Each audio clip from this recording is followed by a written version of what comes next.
Now for this one, I'm gonna have to zoom out because we talking about what? Backgrounds. So on this one, we're talking about backgrounds. Where do you want to shoot? Why are you using a certain background just for your shooting purpose? For your purpose. Okay, look. Okay, so y'all gonna get the raw me when it comes to this. I'm not finna sugarcoat nothing. I might mess up here and there, but y'all getting the raw me. With that being said, the key principle. Now I'm following this. This is the PDF. Download it. We're walking through it together.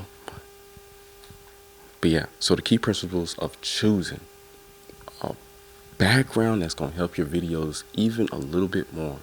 So we already went over the framing, we already went over lenses, we already went over cameras. The next thing is key principles of backgrounds aesthetically pleasing. So first of all, choosing a relevant setting. I don't stress this enough.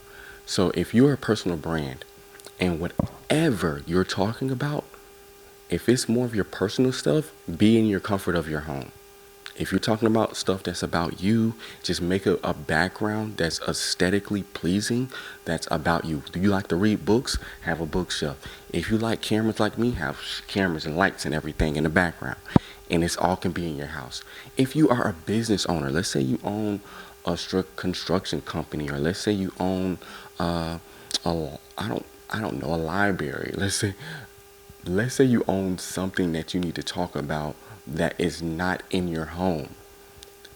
If you're talking about something like a construction company, you need to be in that environment. Like have trees in the background if you can, if you're doing that work, or be in a workshop that has all your tools and everything.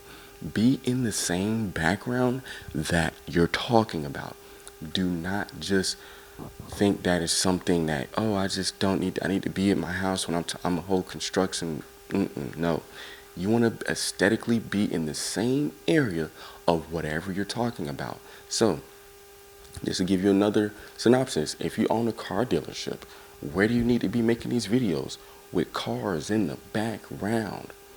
These are very strategic ways to get your clients, your viewers to do what? Oh, this is a person that really sells cars because look, they're in a car dealership. If you're in your house making car videos, I'm gonna tell you one thing, your editor better be good to be able to green screen you out so you can put a background in there. But just to save the headache or paying more money, just go to your car dealership and do what? Set up there. All it takes, if you can, I'm literally doing all of this so you can be able to knock out 20 to 30 videos in 4 hours so you can send them to me and edit them. I'll edit them. I'll get my team to edit them. But all of this plays a part.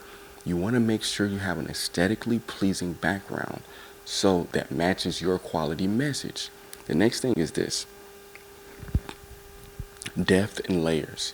So if your background, let's say like this, I got pretty much, you see two lights, you got a light right here, you got a key light.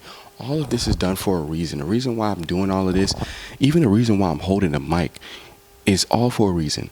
So you can actually see that I really do what I talk about. So I put these two lights up for a reason so you can actually understand like lighting plays a big part. I actually got a 3-light setup here, key light, 2 hair lights, or really fill lights to fill in colors and everything like that. You have to do the same thing for your background. And I would literally punch in, just to give you a little synopsis or a little DJ Khaled, the keys. If you got a 50 millimeter, 85 millimeter, or a 35 millimeter, I would literally pull back, make sure you can get half of the body doing the interviews and get a nice background of wherever you might be. Half of your body. You don't need a full body just yet. If you're doing very educational stuff, be one-on-one, still have a background that's nice, but don't be too don't be too far away from the camera and let the background distract the viewer. Just because you in a dealership and you got a Ferrari sitting over there, that doesn't need to distract the viewer from the message. You are the quality message that is given to, you are giving a quality message to your client. So make sure that your background is not distracting enough to where it's to the point of where there's so much engaged into the background where they don't even like care about what you're saying. So that talks about just depth of field, which is what we talked about in the other video with your lenses and framing and stuff. You want to make sure that you're close enough to the camera, half body, that your background is very blurry. And what I mean by that, I'm going to show you an example. Right now, this is a very distracting background. And really the only reason why I'm showing you this is so you can understand what is in my background. But this is where you want to punch in at, about right here. You want to punch in here. And the reason why I say that is very simple is because this is not too distracting. You can understand what I'm trying to say to you. You can understand my message. I'm not finna like show everything around me, but this is a nice look. This is gonna help you really like dial in your message. And so your consumer, your viewer will really be paying attention to what you're talking about. So whether you do this horizontal, whether you do this vertical, just understand your background plays a big part in making sure it's aesthetically pleasing. Add lights, add practical lighting in the background. Practical lighting. We're going to tap on that right quick. I consider this as a practical light. That window, it's a light that pretty much is just in the background, that is just casting light that you see. I do have some more practical lights, like lamps can be practical lights. You know, another key light or something in the background, another hair light like I have here. Any light in the background, way in the background, can be practical lighting. Even turning on, like I said, the car dealership thing, turn on have a car behind you and turn the lights on. As long as you're lit up the correct way, it will look good. The background will look good, but it won't be too distracting to the eye.